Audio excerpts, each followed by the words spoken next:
Is anybody out there? Sound off in the comments below. Hope everybody's doing all right. I hate daylight savings time.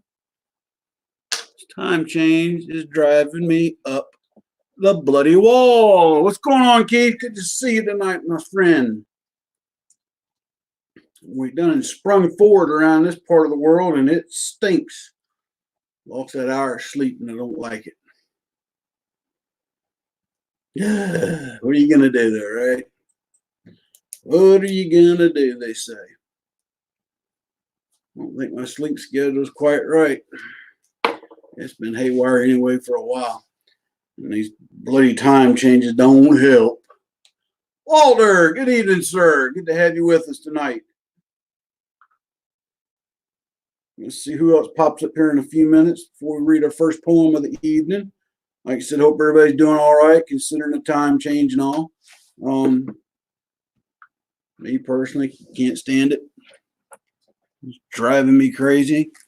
It's just nature of the beast, I guess. But what are we going to do, right, guys? What are we going to do? But hope everybody's ready for the old coronavirus. It seems to be driving everybody else up the wall with some level of madness.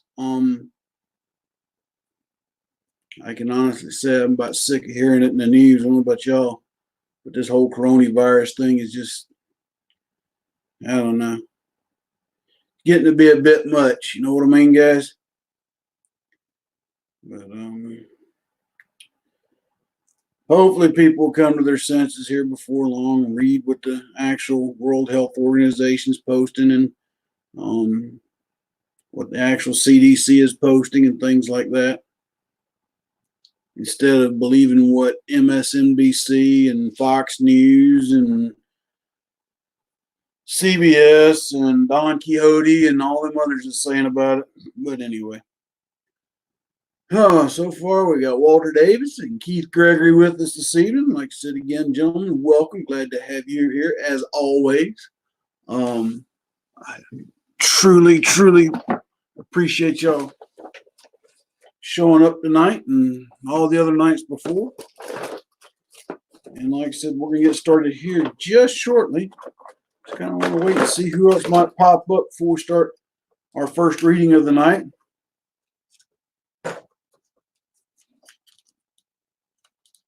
Oh no! I hate to hear that, Walter. How much stuff did they get, partner?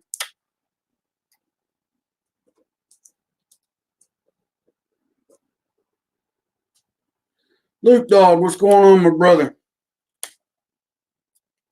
How are things in the ATL, my friend?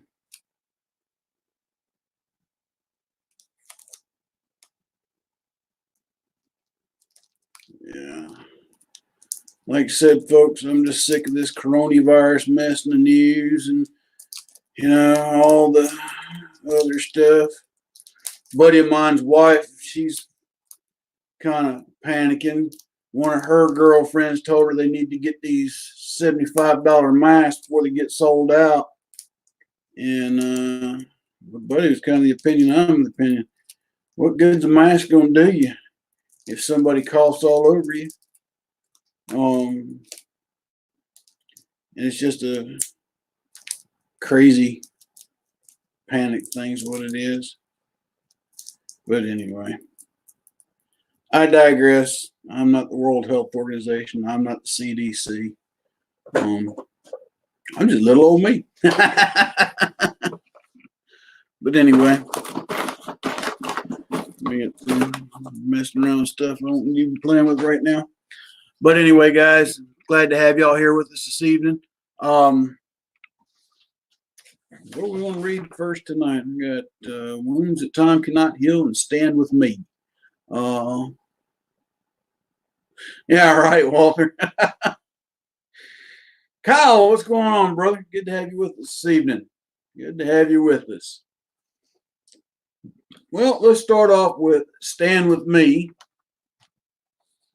Let's see if y'all can figure out what I'm talking about with this one. Goes to read, stand with me when I am scared, and stand with me when I'm tired.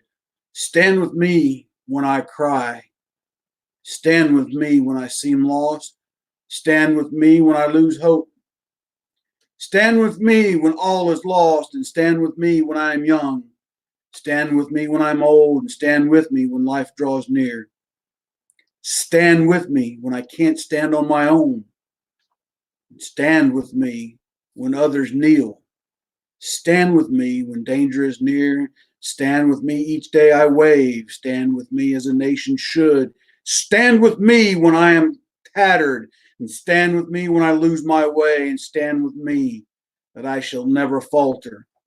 And stand with me each day you rise. And stand with me each night you lay down. And stand with me as I stand with you, brave and bold in face of fear or foe. As I stand with you, will you now and forever stand with me?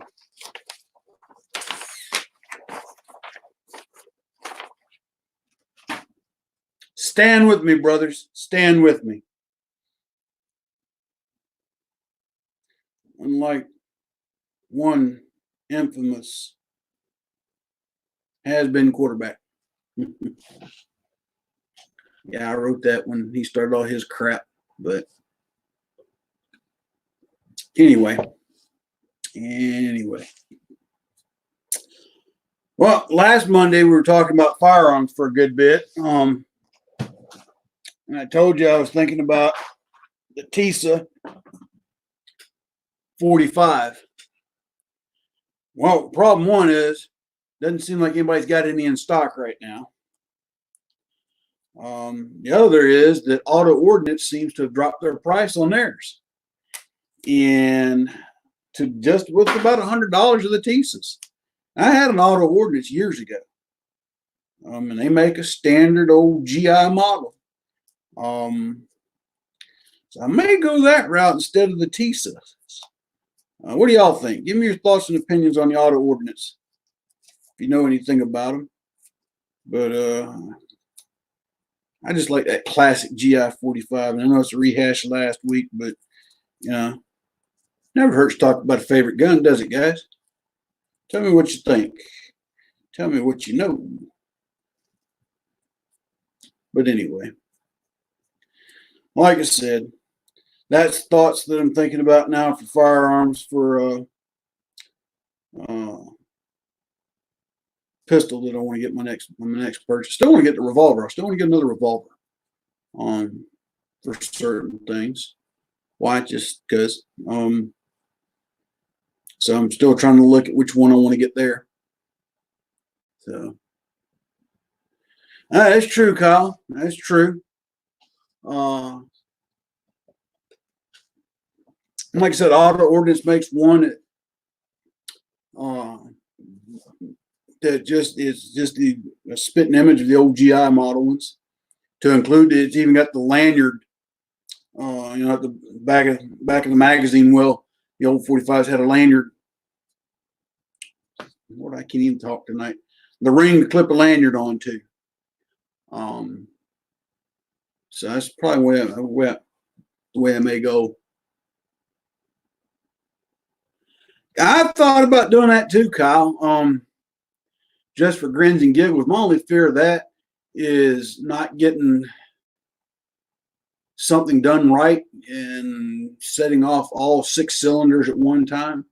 During the Civil War, that was an issue with certain models of black powder revolvers, is that if you didn't load the cylinders right, i.e. wax them, you could set off all the cylinders with the first shot. I want to say it was Colt made a revolver rifle.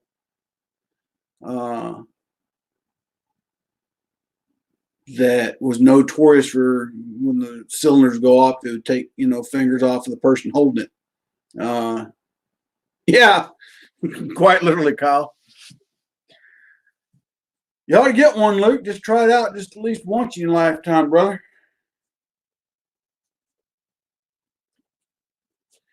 And like I said, I know I got a lot of guys that are into the Civil War reenacting, Walter, that get them. And most of the ones that if they carry the pistols, they're going to be a build that can actually fire um, real bullets. And long story short, all of them talk about the fact that let me get the process right in my mind. Into the cylinder goes powder, wad, wax, and ball. But they said if you didn't put another coat of wax over the ball once it went into the cylinder, two things would happen. One, you could touch off the others. And two, if it rained, it could seep beyond the ball and through the first wax seal, and then your powder would get wet, and then you couldn't shoot. So, and I want to say my research tells me the old Colt Navies of 1836 or 846. Anyway, no, it's 36 caliber. The old Colt Navy revolvers in 36 caliber had paper cartridges that all you do is tear the back off and everything went in at one push of the lever. But still, you had to put caps on the back of the cylinder as your primer too. So every time you fire that, you had to make sure you had good, caps for the back end to go on the nipple. If not, or if you didn't seat those right, that could cause you a problem. But you think about it, that's all Wild Bill Hickok carried was two Colt Navy 36s, supposedly. So there was some reliability to them, I guess. They were certainly an elegant piece to look at, the way they were designed. To me, that whole design, those type of revolvers, was elegant. Don't know why I think that, but I do. But then the French had the Lamat revolver that underneath it, and I want to say it was an 8-shot cylinder, and then under it was I think approximately a 410 shotgun barrel. So not only did you have the cylinders, you also had the shotgun barrel underneath you could actuate too. And if I'm not mistaken, and Luke Dog, maybe you can help me on this one. Nathan Bedford Forrest, actually, that was his preferred pistol. Yeah. Well, don't forget, Kyle, you had Colts, you had Remington making them. Lord, let me find my book. I'll stand by. Got me thinking now. If I can find it. Oh, crud, where is it?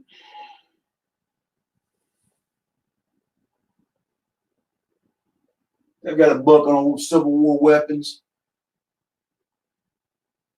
somewhere. Anyway.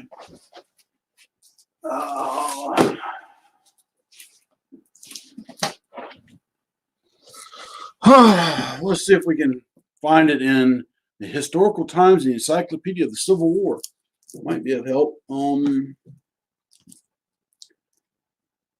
trying to remember who made pistols for the South under contract, and they made basically a direct copy of the Colts. What was the name of the company? Might be here looking all night to try and find it.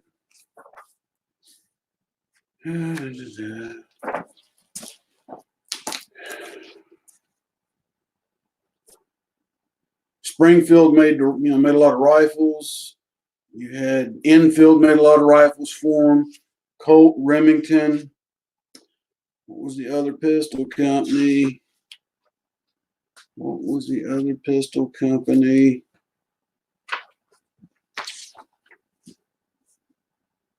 Of course, you had the old Sharps rifle. It's pretty good.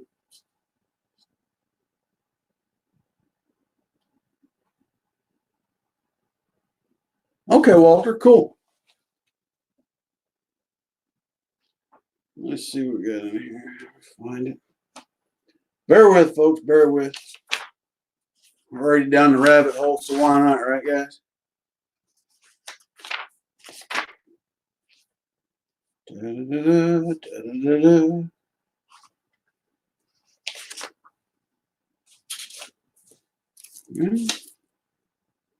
Had the Remington carbine, had the Remington revolver. They were produced in several models, 2 calibers during the war. And one model in particular, the new model 1863, which was purchased in greater quantity by the U.S. government than the other handgun except the Colt. And in fact, by 1863, Remington's prices were so favorable and the weapons so good that Colt, whose prices were higher, no longer received government contracts. The direct descendant of the Bill's Remington revolver Remington had just finished producing, the Remington Model 1861 revolver was manufactured in both Army and Navy calibers of 44 and 36 caliber respectively. The distinctive feature of this model was the use of the loading lever based on William H. Elliott's patent, in which the cylinder arbor could be drawn forward without lowering the loading lever. The transition between this model and the new model 1863 is difficult to trace, yada, yada, yada. Okay, so that was Remington. But I'm trying to remember the name of the Confederate company that made them. But, yeah, Kyle, one of those do-it-yourself kits, I think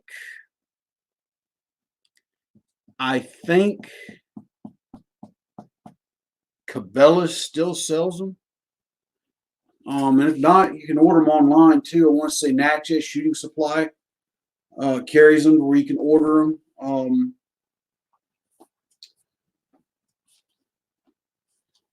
I'm trying to remember. Leach and Rigdon, that's another one of the companies that made them for the South. I don't know if you can see that, but that's a Leach and Rigdon, and it's very similar to the old Colts.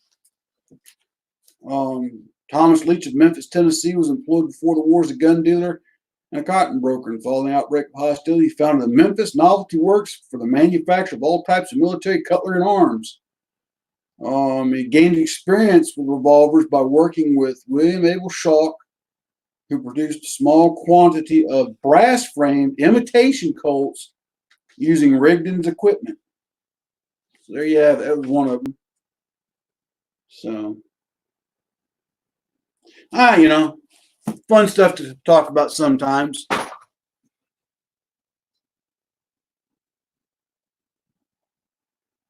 Yeah, I remember that too, Walter. I've seen and heard about those too. Brastard, what's going on? Hey, Miss Vanessa, how is you? Good to have you with us tonight.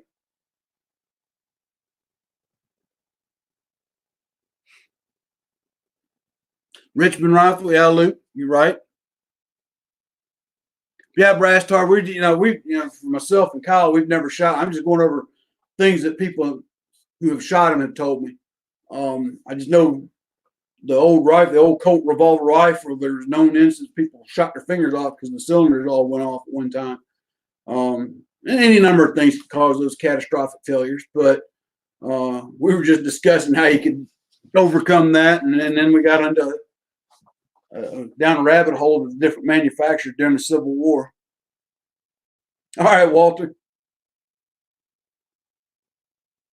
But anyway, I hope everybody's doing all right. Cool, Brastard, cool. But anyway, and I'm trying to think,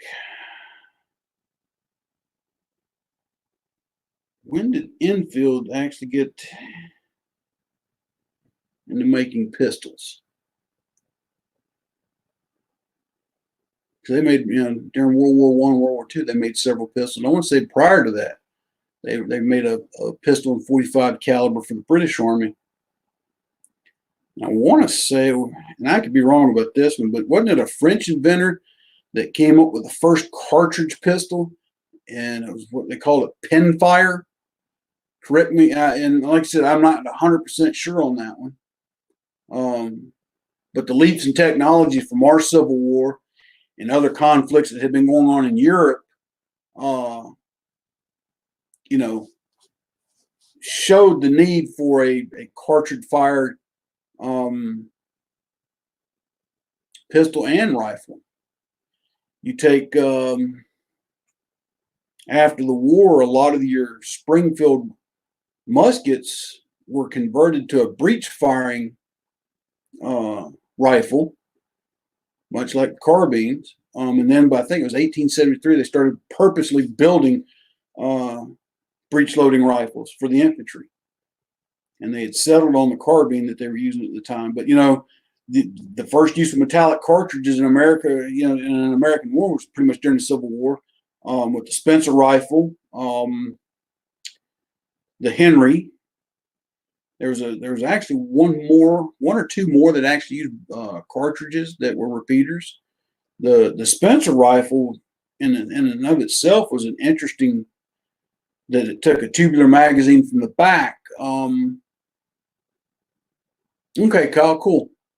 A tubular magazine from the back, and if I'm not mistaken, you had to actuate the lever to bring the next round in, and then manually cock the hammer back in order to fire. But they were a very popular rifle. But the Henry was too, and it was one of the first lever action rifles, which was interesting. And there was one regiment in the Union Army. Their commander basically bought his entire regiment those rifles.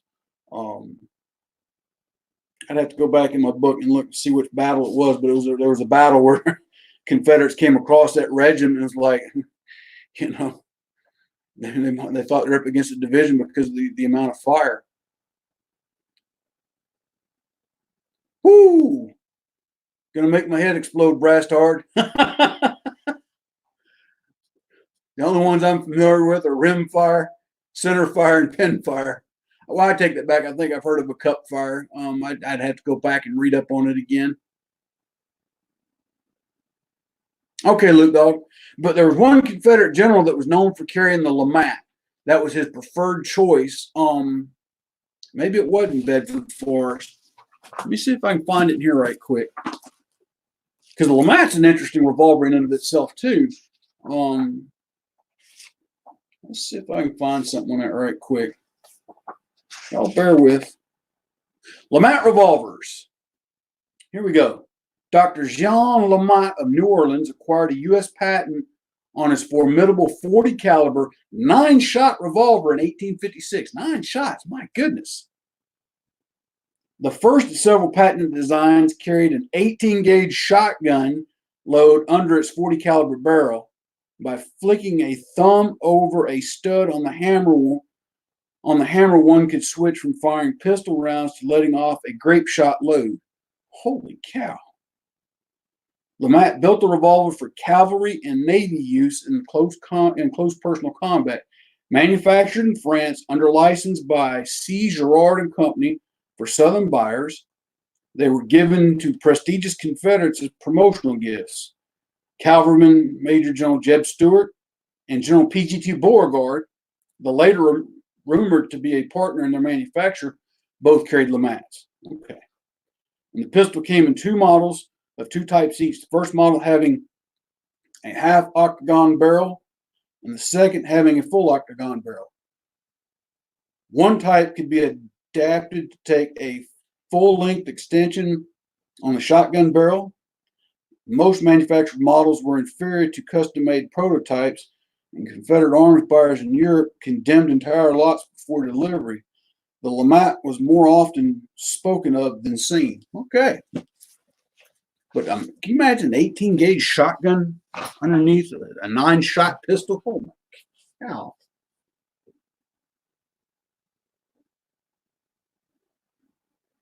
Oh, cool, brass tard. Cool.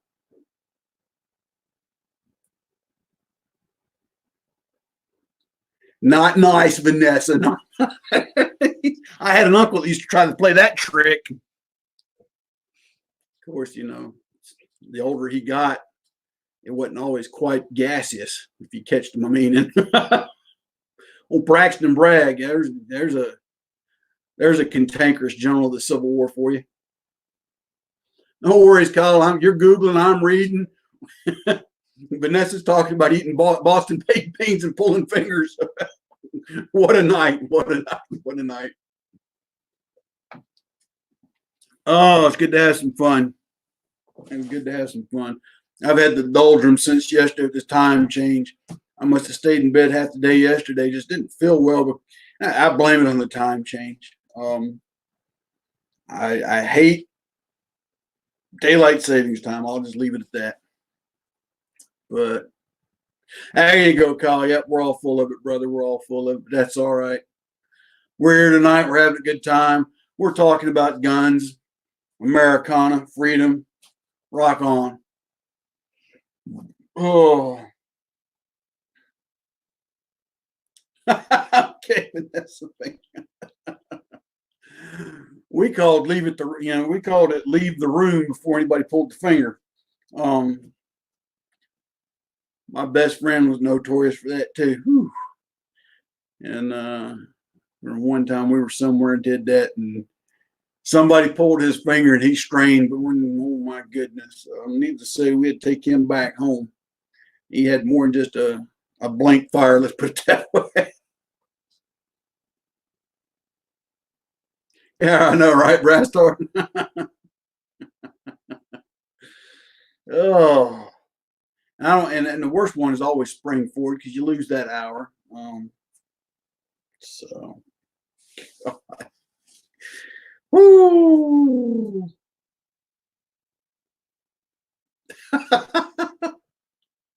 I'll remember that one, Vanessa. Oh, I bet. I could only imagine. Oh, if we're gonna talk about gas attacks, when the kids were little, we go home when I go home on leave. The first place we'd stop when we'd get to Augusta, Georgia, is Crystal.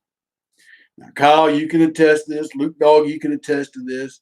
Anybody else that's ever been through the Southeast who's ever ate Crystal hamburgers, we all know what it does to your stomach. And I had a notorious habit of rolling up the windows and accidentally hitting the window lock button. And needless to say, kids would hate daddy. There you go, Kyle. Gut bombs for sure.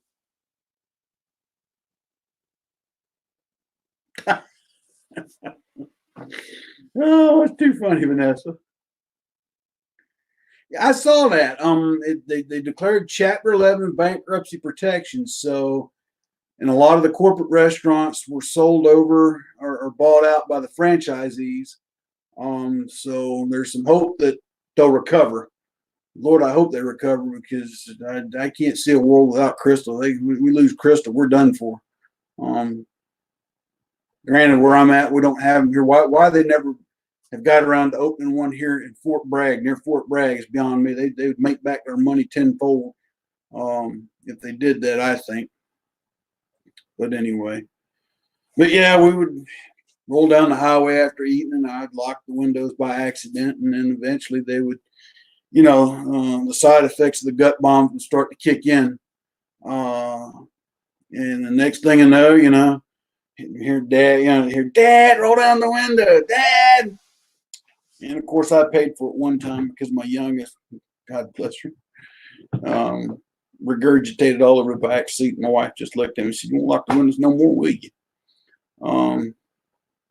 That's awesome, Luke. On our whirlwind trip to Marietta last Saturday, not this past one, but the one before, on our way home, my son said, "Dad, let's stop and get some crystals." So we did.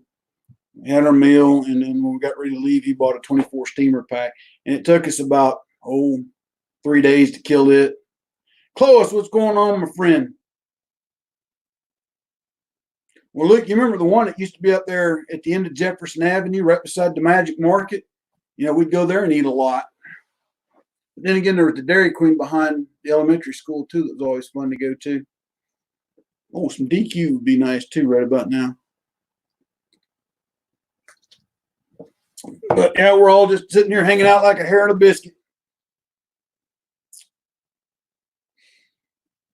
Yeah, folks, if you don't know, Luke Dog and I, we grew up together in East Point, Georgia, little tykes, and can remember summers gathering up deposit bottles and taking them up the end of the street. There was a Magic Market, and you go, Zesto. Luke, you just brought back a wave of memories. What's going on, Warsaw?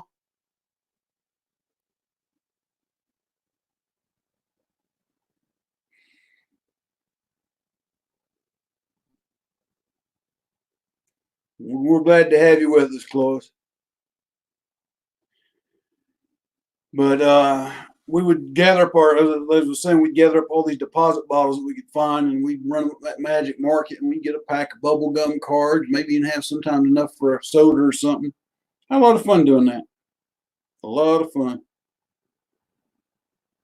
What's on your mind, Warsaw? Share with the group. What's got you so upset? We'll pray for them. Yeah, you're right, Vanessa and Kyle. Yeah, DQ's kind of, it ain't the DQ when I was a kid. I remember they used to make some real good chili dogs. But I haven't ate there in so long, so, but their ice cream's still good. At least the one we got here. But I'll give you an update. Last week I told you we took our daughter to a sober facility in Marietta, Georgia. That was on Saturday. Sunday, she was calling, wanting to come back home. Told her no. Monday, she called, wanting to come back home. Told her no. But as of the end of this week, they have got her a job. She's attending meetings. Me and Mrs. Old Soldier are going to a weekly meeting, support group. She is doing her best right now as it stands to stick the program out. So, Dog the Heartless. I'm not exactly sure what you just said there, sir. Can't tell if you're speaking in German, Scottish, or whatever European language that is.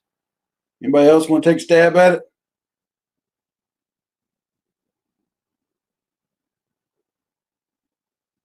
Sorry to hear that, Warsaw. I'll keep the family in my prayers, my brother.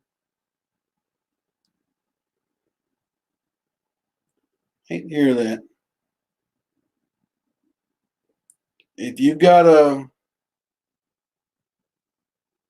okay, well, Dark the Heartless, we are glad to have you. It's just I knew it was some type of European dialect, but threw me off on that one, my friend. But glad to have you with us, and thank you. And God bless Ireland. I can say that because I'm of Irish heritage, I guess. Somewhere along the line, Irish, Scottish, English, French, German, or as we say in the Southeast, I'm just a Heinz 57.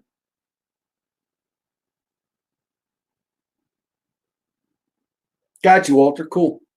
Um, but Warsaw, if there's a link to where some support can be sent, by all means, feel free to post it in the comments so everybody can see. I hate to hear that about your friend's son. And it's sad. It's happening. It happens just about anywhere in the U.S. nowadays.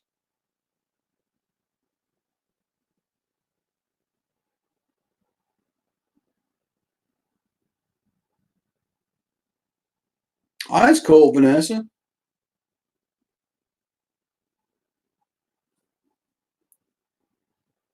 Y'all get a chance, check out the link that Warsaw posted when you get a chance.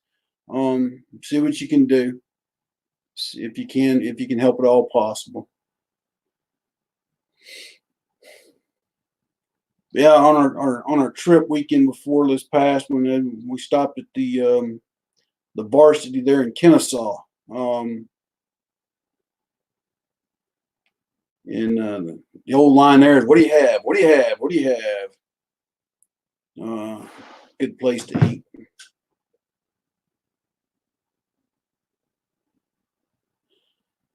Absolutely, Vanessa.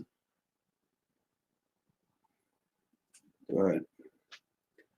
Well, Dark the Heartless, tell us a little bit about yourself. Um, would love to know a little bit more about you. Certainly glad to have you on the channel tonight, and glad you're with us. And I like the logo you got there. My last tour in Iraq, the team I was on, we got a bunch of Jolly Rogers flags and flew on our vehicles when we were go out on convoy. Warsaw, no mother or father should ever lose their children before themselves. But it's sad, and my heart goes out to them. Well, I do too. Paul, what's going on? Good to have you with us tonight. Good to have you with us tonight. Well, anyway, folks, we talked about, what have we talked about tonight? Kyle, help me remember, because my memory stuff's not working so well tonight. Oh, yeah, we talked about Civil War pistols, about buying the kits to build the new reproductions, crystals. Vanessa's talked about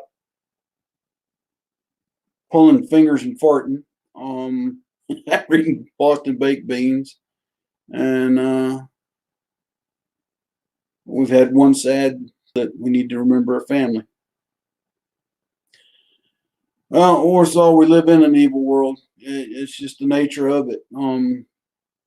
All you can do is pick up the pieces and drive on, brother. Pick up the pieces and drive on.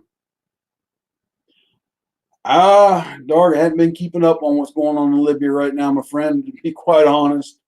I've kind of had more focus on domestic matters here lately. Well, Kyle, you need to learn to type. That's all there is to it, bud. Oh, we need to. Yeah, I guess we could start talking about some more World War II gear, Paul. What? Any particular one in mind? You know, Warsaw is the best thing you can do, son. It's just turn it over to God and pray American. You know, the American judicial system deals with them physically here on Earth. But whatever you do, don't try to go out and institute your own brand of justice. Not saying you would. I'm just saying. Okay, Kyle. The flu. Well, I don't know. What about the flu, Paul? I mean, right now it's still running rampant here in the U.S. They said that that the flu season here in the U.S. is supposed to run through to about May this year because of the particular strain of it. That's about all I know.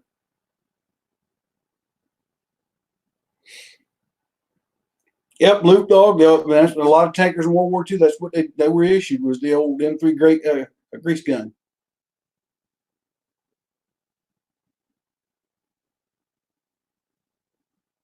Oh, that wouldn't surprise me, dog. It really wouldn't. Anything that heartless woman did, just nothing would surprise me.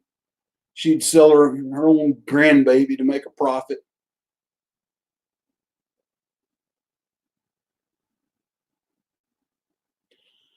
Well, people are gonna believe it, and some people won't. Paul, I just know the statistics the CDC here in the United States have posted about the flu.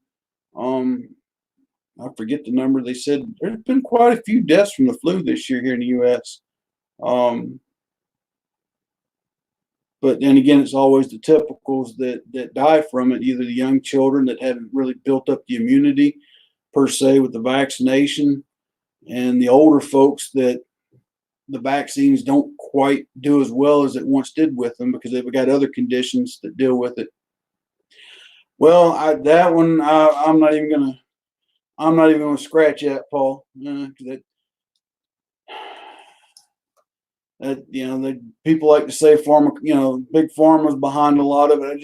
I would hate to think that a group of people would do that to a larger group of people all in the name of a profit. I mean, it's certainly plausible that it could be, but they're saying this whole thing with the whole coronavirus, was an attempted Chinese biological weapon. Maybe it was. I don't know. I mean, it's plausible, but to say that it actually is, I really wouldn't want to argue that one right now. But I can tell you the flu. Yeah, and one thing, Luke, there's two strains out there. You had the A flu and the B flu, and my doctor told me that there were people that would get one and then later on get the second one. Idaho Rogers, don't worry about it. You're here now. That's all that matters, my friend. No, Dr. Phil. Well, I don't have much stock in Dr. Phil anyway, Paul. Just to tell you the truth, anybody of his liking, I don't really get too much into. But I know what the CDC posts, and I usually take stock in what they say.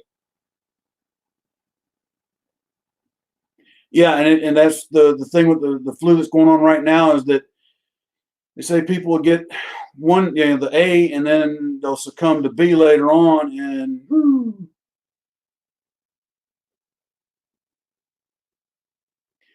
Well, I saw a meme. Oh, a meme. Whatever you want to call it. Somebody posted something today talking about how that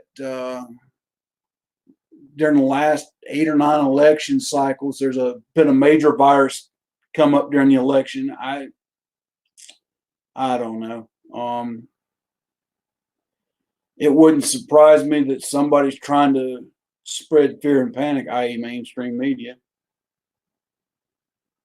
Now, Brastard, you're absolutely right. You can't. There are similarities in symptoms, but as far as a strong comparison, yeah, it's hard to make. But when people, the way the media has been making it out, it's like some new disease. No, it's been around for a long time. That's the thing, and but they don't want to. That's what irritates me because they're creating a panic. It doesn't need to be there right now. I mean, to include conservative news channels.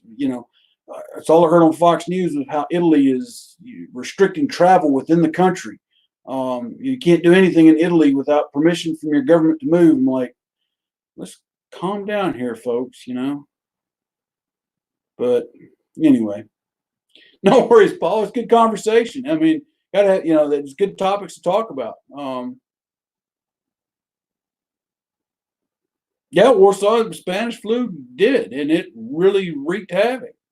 The flu epidemic that happened, it was either during or shortly after World War One. A lot of people died from that too. But you had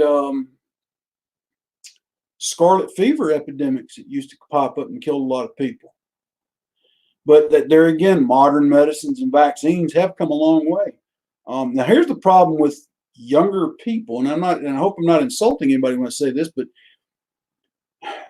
and Luke Dog will attest, when he and I were kids, we spent countless hours outside. It would be pitch black outside. Moms and dads calling for me and him to come inside. And we'd still be out there playing in the dirt and wallering. And we'd be sick the next day for about 3 or 4 days. But I want to say during the 90s, all these so-called talk show doctors got on there. You need to make sure you're using hand sanitizer and keep your kids clean. And next thing you know, kids are having to take 4 or 5 baths and showers a day, and they weren't getting out and getting in the dirt and getting dirty and getting sick with some of the things that my generation did that built up our immune systems. You're absolutely right, Idaho. And I was listening to Glenn Beck this morning. It's last week they had 19 cases they considered critical. Now that's down to 13. The number is decreasing. The thing with coronavirus is that people are all panicking about it because they haven't developed a vaccine to it yet. Yeah, and well, Paul, you're absolutely right. Rats did transmit a lot of the diseases during World War One. They were in the trenches. They would go back into the towns, and next thing you know, you had a whole population infected. So yeah, we sure did, Luke. We drank a lot of water out of them garden hoses, didn't we, brother? Woo! Drank water out of the garden hose. Didn't think nothing about it. Woo, those were some good times, brother. Those were some good times. I remember a time on my front porch, we caught firebugs all night long and put them in that flower pot that Mama had. Oh, she was mad at me the next morning when dead lightning in her flower pot.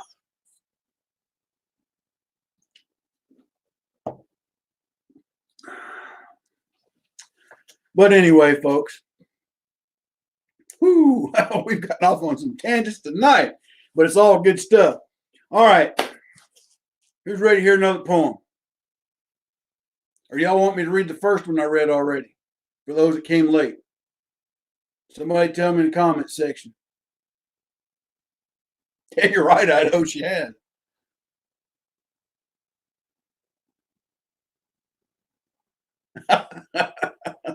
They'll get over it, Luke. They'll get over it.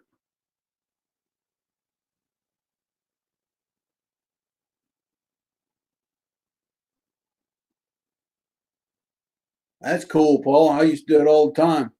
Then I got smart and joined the Army and got paid to do it.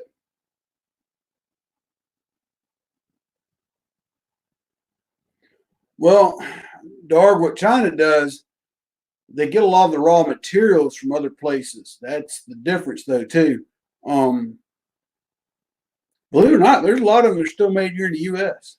People just don't know. It's not advertised like it once was. Warsaw says, hear another poem. I want to know if for those that were late and didn't hear the first one, do you want me to reread the first one more time? Well, we wouldn't expect you to play anything else, Idaho. Oh.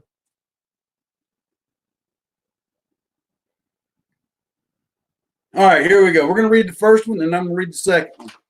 All right, this is the one I started the show with, so I'm going to read it again. And it's titled Stand With Me. Now, you got to figure out what I'm talking about. It goes to read, stand with me when I am scared. Stand with me when I am tired. Stand with me when I cry. Stand with me when I seem lost. Stand with me when I lose hope, and stand with me when all is lost. Stand with me when I'm young, and stand with me when I'm old. Stand with me when life draws near. Stand with me when I can't stand on my own, and stand with me when others kneel, and stand with me when danger is near. Stand with me each day I wave, and stand with me as a nation should. Stand with me when I'm tattered, and stand with me when I lose my way. Stand with me that I shall never falter, and stand with me each day you rise, and stand with me each night you lay down. Stand with me as I stand with you, brave and bold, in the face of fear and foe. As I stand with you, will you now and forever stand with me? Anybody have any idea what we're talking about there? All righty. What we got here? Yeah, I remember Tiananmen Square. And that was, it brought on some changes in China. But the government's still communist, but they've adopted capitalist business procedures and economics. Because when Tiananmen Square happened, there was no middle class in China. China over the last 30 years has developed a middle class. People don't know that. Even as you're right, absolutely right, Walter. But even under a communist government, they've actually have been able to develop a middle class. True on that one too, Paul. Hard to say, Darg. Like I said, the Middle East is always going to be a point of contention. Part of me thinks that some of the stuff that goes on in the Middle East is to take our eye off of things that have been going on in Europe. Just be quite honest. Things will flare in the Middle East while Russia's doing something in Europe. But they've been doing that for years now. Well, China's been overpopulated for years, Warsaw. That's why they've limited families to the number of children. I think just recently finally increased where families can have 2 children instead of 1 now. And honestly, it's not that China is so much overpopulated. It's their urban centers that are overpopulated. China still has a lot of land that could be developed, and they can spread their population out. Put it that way. So that makes sense. But anyway, second poem of the night, Wounds That Time Cannot Heal. It goes to read. Time heals many things in many ways, through many means, or so it seems. But alas, some things seen and etched forever in my soul Memories time can fade, time can subside, make it go away, even if just for a day. Other thoughts, fleeting moments linger on, never ending, never gone. One such memory I carry with me. At times I can hide it and others ignore it. Then come the dark days, days I wished it would end, the pain of the vision would just be gone. This memory I share of a war-torn land, so far from home in a barren and desolate place. Imagine, if you will, in a convoy you travel, in a conflict on foreign soil. You pass through a settlement, a town perhaps. There on the road stands a child wearing nothing but rags. Her arm in a sling, haphazardly bandaged, her face covered in dirt, holding a ragged stuffed animal. She looks at you as you pass by, a soul-stealing gaze that tears at your heart. You wish to stop and pick her up. Tell her she is loved, that it's just a bad dream. Then cold reality comes to bear and tears you away and rips your heart out. There's nothing you can do. For many years this hurt I carry and carry still today, forever etched in my soul, forever to remain. A scar on my heart, an open wound that never fully heals, festering again and again. War is hell, it has been said, and for those who witness it, it's just one story of its hold on a man's heart. Some days bitter and some days dull, but always there, never an end in sight. To my grave I will take it, of this I am sure, for it is my burden, I guess, to bear. For that child, I pray that God above removed her from that place with his love and grace. I strive to forgive myself and say it was orders I had to obey, a soldier's duty, one that still haunts me today. And God forgive me that I did not act in your name, to act to save that child. And now you see, my friends, why I say there are wounds that time cannot heal.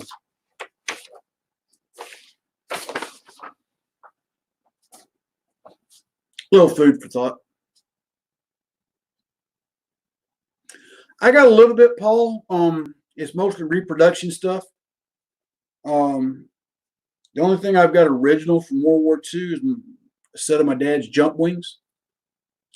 And it's a British-made set. He lost his original somewhere, but I do have those. Yeah, I imagine you have, Idaho. All right, Warsaw. Thanks for stopping in tonight, brother. And I'll be praying for your friend's family. I'm sorry to hear about them. And you go get some good grades, son. Expect nothing but A's out of you. But yeah, and like I said, everything else I've got is reproduction. I've got a reproduction tanker's jacket, second model. I've got a reproduction Navy deck jacket, 1943 field jacket. I've got a reproduction British Paris smock. I don't have any of the pants because all the people that make them don't make them in super grande big butt.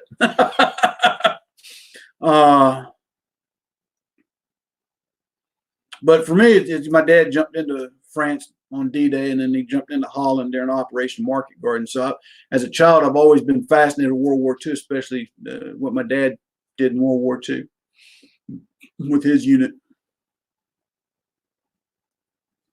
That's right, your dad did have a Luger, didn't he, Luke? Yeah, Luke Dog's dad was a tanker. My dad was a paratrooper, and both of them together won World War II. That's what our mothers used to say when we were growing up. Y'all two think your daddies won the war by themselves? Well, sure, why not? But we used to have a lot of fun, Luke Dog and I, playing Army and cowboys and Indians and cops and robbers and all that good stuff. But now I've got some copies of my dad's stuff from World War II, Paul. I've got a copy of his manifest from D-Day. I have a copy of his platoon leader's invasion map for D-Day with key things and notes on it. Oh, cool. Merchant Marine. Awesome.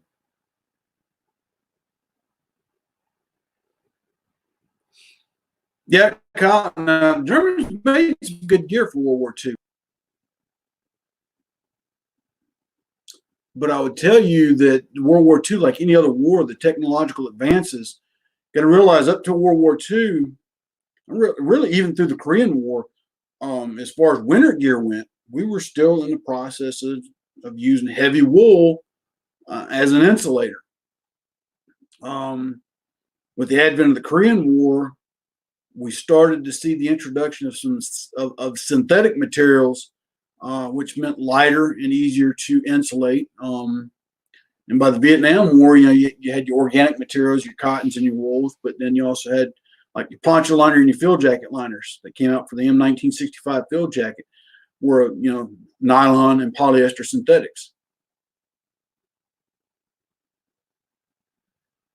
Say that again, Kyle. I don't speak politically correct. I'm not a PC fan. Never have been, never will be. To say the least. To say the least. But anyway, that's awesome, Paul. That is awesome. Might have to do a video one day to pull out all my dad's records and maps and stuff I got. Show off a few things. HBT, herringbone twill. A lot of the fatigues in World War II were made of it. Hey, Kyle, sorry. When we were growing up, that's what it was called. And I ain't apologizing to nobody for it. It just is what it was. And Luke Dog and I played a lot of Civil War, Yankees against the Rebels. Oh,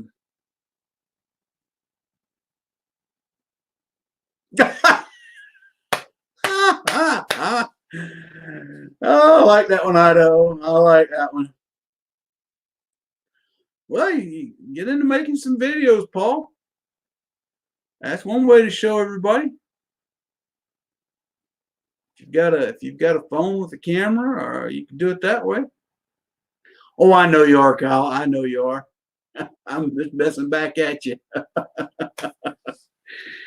Just throwing it back at you for grins and giggles. I guess cops and robbers would be the haves and have-nots. I don't know.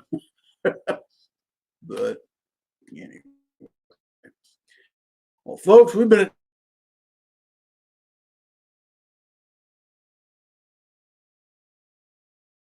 hour.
Sorry about that, folks.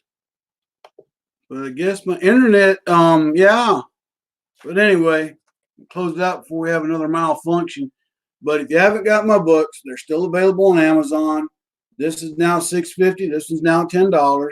If you want them autographed, you can email me at rantsofanoldsoldier@gmail.com, and I'll tell you where you can mail them. And I'll be glad to autograph them and mail them back to you at my own cost. But with that being said, folks, God bless. Take care. And I will see y'all later on. Thank y'all again so very much for coming by. Loving each and every one of you. Take care. Old Soldier out.